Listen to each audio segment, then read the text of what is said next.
Let me unpack the question in two parts. The exploration standpoint and, let's say, the development side. From the exploration standpoint, the transformation has already happened, so it's already here. Meaning that what was previously a forgotten exploration area is now become one of the world's hottest deepwater frontier areas for exploration.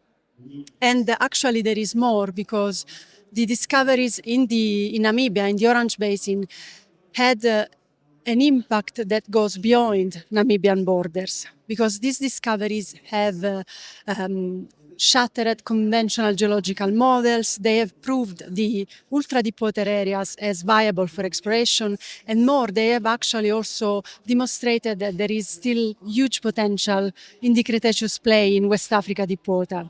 So all in all, the result has been a West Africa deepwater exploration renaissance, with companies that are now hunting for the similar Cretaceous play all over the West African margin, from Angola up to Senegal and Mauritania. So from the exploration standpoint, definitely Namibia has put West Africa in a position to be even more competitive globally.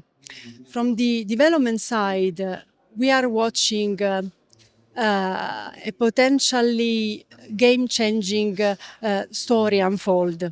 And now there are three commercial projects that currently came out from the Orange Basin.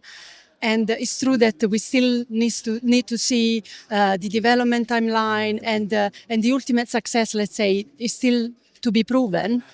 But if all these three projects move forward and proceed in parallel, Namibia will become the third largest oil producer in Sub-Saharan Africa, behind only to Nigeria and Angola.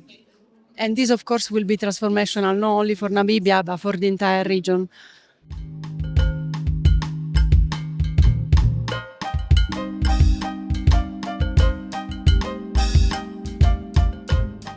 The exploration code of the basin, of the Orange Basin, was actually cracked, according to us, by two main events. One happened in 2012, and was the first 2D seismic in deepwater, ultra deepwater, that basically was showing an untapped play with a source rock that is actually almost present everywhere, almost in the basin, and lying on top turbidite reservoirs. The second event happened in 2013 and was a well, Moosehead, drilled by the partnership HRT and Galp. And what this well did was proving that the basin had oil potential and the source rock was oil prone. And actually almost immediately after these two events, majors move in. Shell arrived in 2014, TotalEnergies in 2017. But let's say the key inflection point for the Orange Basin was, of course, 2022, when the play opening discoveries of TotalEnergy, Venus, and Shell Graph, they opened a huge new oil play that attracted majors, national oil companies, independents from everywhere, from across the globe, and basically turned the basin almost overnight into a competitive global area.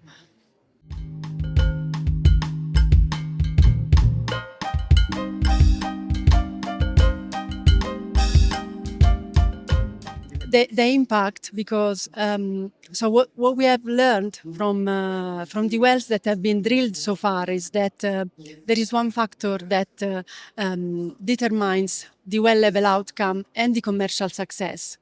So you can find hydrocarbons in the basin, but if you don't have permeability, then it's not commercial. And case point was in Q4 2024, Shell writing off the exploration cost for its discoveries. Now, in terms of projects, I say that there are three commercial projects that currently came out from the basin, and they represent three different geological realities, and of course this impacts on the challenges that they have to overcome. Venus has low permeability and high gas oil ratio. And this makes the project really technical and commercially difficult despite its huge size. Mopane is not a single level, but it's many levels. So it's a complex with more than 13 levels and variable fluid composition. And only few levels have been drilled. So basically there are significant uncertainties that need to be solved. And so there is the need of an exploration appraisal campaign that will add to the development timeline. To reach basically final investment decision. And finally, Capricornus is much smaller respect to Venus and Mopane, but seems to have all the key points, key metrics, including the strong reservoir deliverability to be a candidate for a fast-track development. So definitely, as you are saying, there is a lot of variability in the geology in the basin, and of course this impacts the commercial viability and also how quick these projects move forward.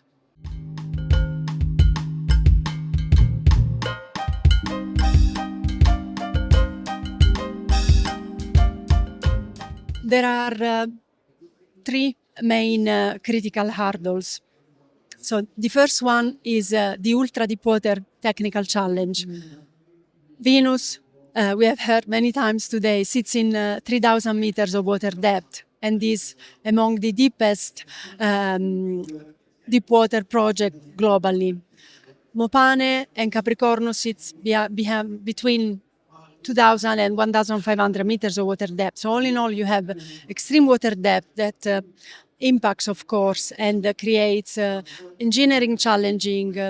For example, the subsea design and installation that, of course, also drive up the cost.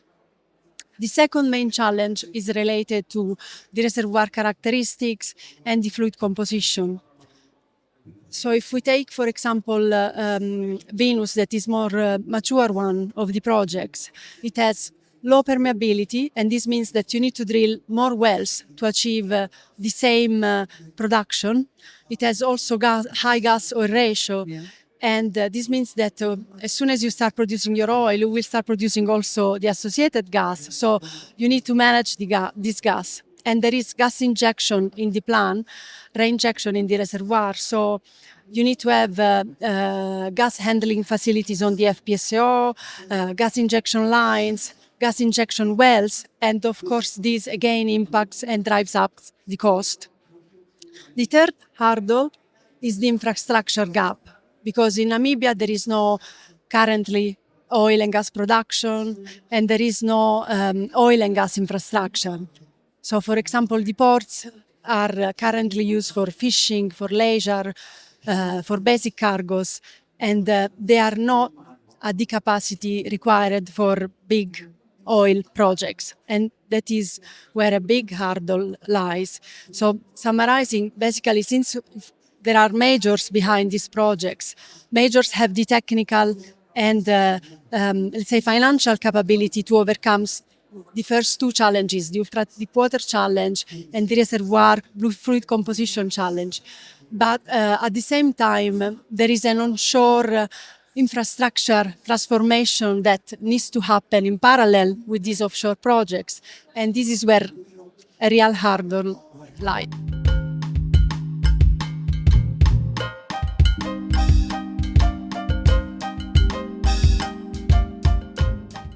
Okay, so we talked about these three commercial projects that are currently emerging from the Orange Basin.